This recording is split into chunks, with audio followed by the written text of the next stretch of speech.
दोस्तों, आप तमाम लोग मुख्तार अंसारी साहब को तो जानते होंगे। पिछले कई महीनों से वो जेल में कैद हैं और अभी अभी उनको लेकर के एक बड़ी खबर सामने आ रही है कि उन्हें अस्पताल में एडमिट किया गया है। उनकी तबीयत काफ़ी बिगड़ गई है। तबीयत बिगड़ने की वजह ये बताई जा रही है कि उनके खाने में, वो जो खाना खाते हैं जेल के अंदर, बांदा जेल के अंदर, उस खाने में स्लो पॉइजन दिया जा रहा है, यानी कि धीरे धीरे जहर। इस मामले को लेकर के खुद मुख्तार अंसारी साहब ने ये बात कही थी कि मुझे मारने की कोशिश की जा रही है, मुझे मारने की साजिशें रची जा रही है, मेरे खाने में जहर डाला जा रहा है, स्लो पॉइजन, यानी कि थोड़ा थोड़ा पॉइजन डाल करके इनकी जिंदगी को खत्म करने की कोशिश की जा रही है, ऐसे आरोप है। और अब इस पूरे मामले में एक बड़ी खबर ये सामने आ रही है कि उनकी तबीयत काफी बिगड़ गई है और उन्हें अस्पताल एडमिट किया गया है। आपको बता दें दोस्तों, पूरी खबर क्या सामने आ रही है। और इस पूरे मामले में जेल में बंद मुख्तार अंसारी की हालत बिगड़ गई है, उन्हें आईसीयू में एडमिट किया गया है। दोस्तों, आईसीयू में एडमिट किया गया है, फैमिली को भी बुलाया गया है। यूपी बांदा जेल में पूर्व विधायक मुख्तार अंसारी की तबीयत बिगड़ गई है। सीने में दर्द की शिकायत के बाद मेडिकल कॉलेज के आईसीयू में उन्हें भर्ती कराया गया।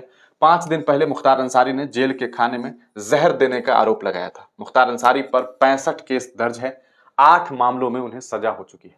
सोच लीजिए कितने केसेस हैं, 65 केस। अब आप अंदाजा लगाइए कि एक व्यक्ति के ऊपर 65 केस किस आधार पर लगा होगा। और क्या मुख्तार अंसारी ही एक व्यक्ति हैं जिनके ऊपर इतने मामलात हो सकते हैं। 2 दिन पहले जेलर और डिप्टी जेलर हो चुके हैं सस्पेंड। 2 दिन पहले, यानी कि 5 दिन पहले ये इल्जाम लगा, उसके 3 दिनों के बाद जेलर और डिप्टी जेलर सस्पेंड कर दिए गए। 2 दिन पहले मुख्तार अंसारी की सुरक्षा में लापरवाही को लेकर एक जेलर और 2 डिप्टी जेलर सस्पेंड किए जा चुके हैं। सरकार की ओर से इस प्रकार का मामला सामने आने के बाद जांच की प्रक्रिया भी शुरू कर दी गई है। मुख्तार अंसारी के खिलाफ लगातार कार्रवाई चल रही है। जेल में बंद मुख्तार पर चल रहे केसों की सुनवाई को तेज किया गया है। पिछले दिनों उनके खिलाफ 7वें केस में सजा का ऐलान किया गया था। अब सोचिए कि अचानक से तेजी ला दी गई है कि जल्दी जल्दी से इनके जो तमाम मामलात हैं उस पर जो है वो सुनवाई। क्या वजह हो सकती है? कहीं चुनाव तो वजह नहीं है, कहीं ऐसा तो नहीं है कि चुनावी प्रोपेगेंडा बनाने के लिए मुख्तार अंसारी जो हैं उनके ऊपर और स्पीड ट्रायल किया जा रहा है, जल्दी से जल्दी उनके ऊपर सुनवाई की जा रही है। ये सोचने का विषय है कि इतना जल्दी जल्दी सब कुछ चुनाव से पहले ही क्यों हो रहा है। और ये एक बहुत बड़ा मामला है कि आप 5 दिन पहले इन्होंने कहा कि हमारे खाने में जो है वो जहर डाला जा रहा है, लेकिन इस पूरे मामले पर कोई खास तरीके से जो है काम नहीं किया गया। और अब उन्हें जो है वो लगभग 63 वर्षीय जो मुख्तार अंसारी साहब हैं उनकी तबीयत बिगड़ गई है। आपको बता दें, जिला गाजीपुर के उच्चतम न्यायालय में जो है इन्होंने ये एक अलग मामला, इनका चिकित्सा को लेकर के जानकारी दी गई है और अभी इनकी तबीयत काफ़ी बिगड़ गई है। इन्हें अस्पताल में एडमिट किया गया है। इस पूरे मामले में इनके पुत्र जो हैं वो भी, उमर अंसारी, वो भी पहुंचे हुए थे। मुख्तार को जेल में जहर देकर मारने का संयंत्र किया गया था। अब उनकी तबीयत में सुधार है। मुख्तार ने मुझसे बात की है, वो होश में आ गए हैं। साजिश एक बार फिर नाकामयाब हो गई है। ये मुख्तार अंसारी के भाई अफजल अंसारी ने बयान दिया है। हम आपको अफजल अंसारी का वो बयान सुनाते हैं ताकि आपको मालूम चल सके कि पूरा का पूरा मामला क्या है। सुनिए वो क्या कुछ कह रहे हैं। मेडिकल कॉलेज ने टीम बना दी है और इलाज चल रहा है। आईसीयू में भर्ती है और मुलाकात का मौका मिला 5 मिनट। कैसी स्थिति है? होश में है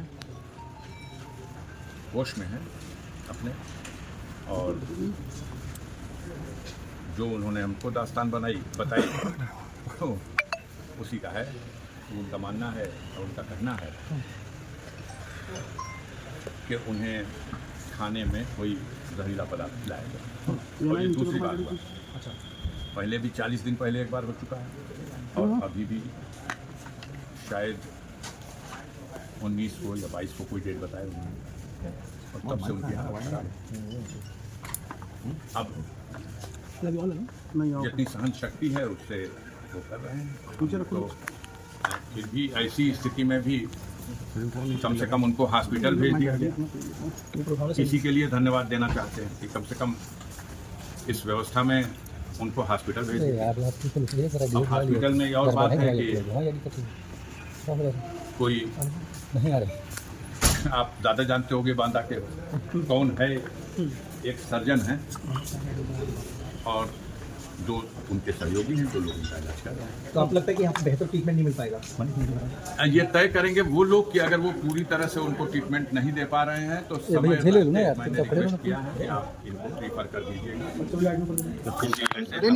जहाँ आराम से बाबा। उनका समय हो इलाज कराने का। डॉक्टर की बात है और मुख्तार हमारा समाचार क्या कर रहे हैं? समानता भी तो आप कह रहे हैं, आरोप लगा रहे हैं, तो डॉक्टर भी उस चीज़ की पुष्टि कर रहे हैं। डॉक्टर ने कहा कि मैं सर्जन हूँ, और सर्जरी का कोई केस है नहीं। इनके पेट में जो कब्जियत हो गई थी वो एनेमा लगा था, तो आज मोशन हो गया है। हालांकि पेट अभी पूरी तरह से खुला हुआ है, गैस भी है और अभी ठीक से बोल भी नहीं पा रहे हैं, लेकिन पहचान रहे हैं, होश में हैं और अपनी बात कर रहे हैं। क्या रमजान के चलते रोजे रखने के चलते अब ये तो मीडिया को यही बताया गया था और मीडिया ने कुछ देर तक ये खबर चलाई कि उनके इस स्थिति में होने का कारण रमजान है। ना आगे जाओगे अभी से डिस्चार्ज की विषय में कोई जानकारी अब चलाने वालों के ज्ञान के लिए मैं क्या कर सकता हूँ? ओवर ईटिंग तो कारण बन सकता है, लेकिन व्रत कोई है तो ऐसा तो कभी नहीं हो सकता। तो डिस्चार्ज के विषय में कुछ बताया? डिस्चार्ज कब तक करेंगे? आप कह रहे हैं कि स्वास्थ्य में सुधार है, कुछ बताया डिस्चार्ज कब तक करेंगे या फिर आगे कहीं कुछ हो? अब मुझे लगता है कि अगर डॉक्टर स्वतंत्र होगा कि उनका इलाज कर सके तो वो अपना डॉक्टर का धर्म निभाएगा, और अगर डॉक्टर स्वतंत्र नहीं है तो क्या डॉक्टर भी कहीं ना कहीं दबाव में है? तो आप चाहे नहीं, जितनी वर्दी वाले उससे ज़्यादा बेवर्दी वाले, जिससे ज़्यादा LIO है, SOG है, STF है, वर्दी वाले जितने दिख रहे हैं आप देख लो। यहाँ मत खड़े होइए, यहाँ न खड़े होइए, यहाँ नहीं जा सकते, उधर से नहीं निकल सकते, इधर से जा नहीं सकते। आपकी डॉक्टर से कुछ बात भी होगी? मेरी बात हुई है, वो एक सर्जन है। मैंने प्रयास किया और कहा और बैठे भी 10 मिनट कि हमारी मुलाकात प्रिंसिपल साहब से करा दें।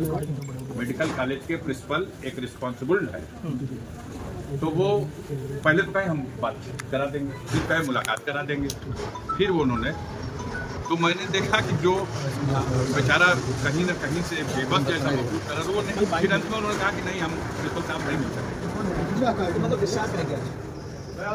ये तो बेहतर बता सकते हैं कि ये जो फोर्स लगी हुई है। अच्छा, आप क्या करेंगे सर? डॉक्टर तो नहीं बता पा रहे। आप रुकेंगे सर कांटेक्ट, कैसे क्या करेंगे? अब आगे अब आप हमारी लोकेशन लेने से आपको क्या फीलिंग मिलेगा? हमारी लोकेशन लेने से क्या मिलेगा? आने के लिए तो जहाँ से बांदा की सीमा होती है उसके आगे से घेराघेरी शुरू और यहाँ तक लगी नहीं, घेराघेरी की गाड़ी होती है। क्या हुआ है? क्या चलता है?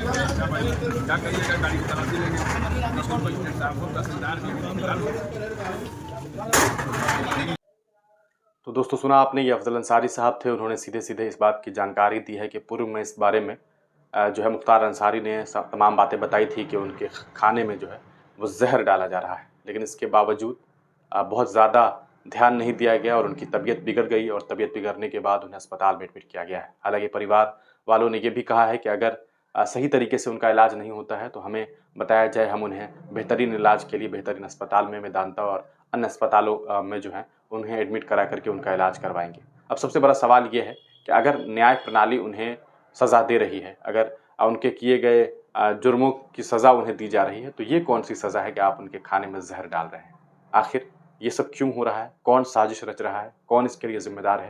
ये तमाम चीज़ें जांच का विषय है और उत्तर प्रदेश प्रशासनिक व्यवस्था से जुड़े लोगों को चाहिए कि इसकी गहनता से जांच की जाए और जो भी इसमें दोषी हैं उन्हें सख्त से सख्त सज़ा दी जाए। आप तमाम लोगों का वीडियो देखने के लिए बहुत बहुत शुक्रिया। अपनी राय कमेंट सेक्शन में ज़रूर दीजिएगा। आपको क्या लगता है कि इसके पीछे की क्या कुछ वजह हो सकती है?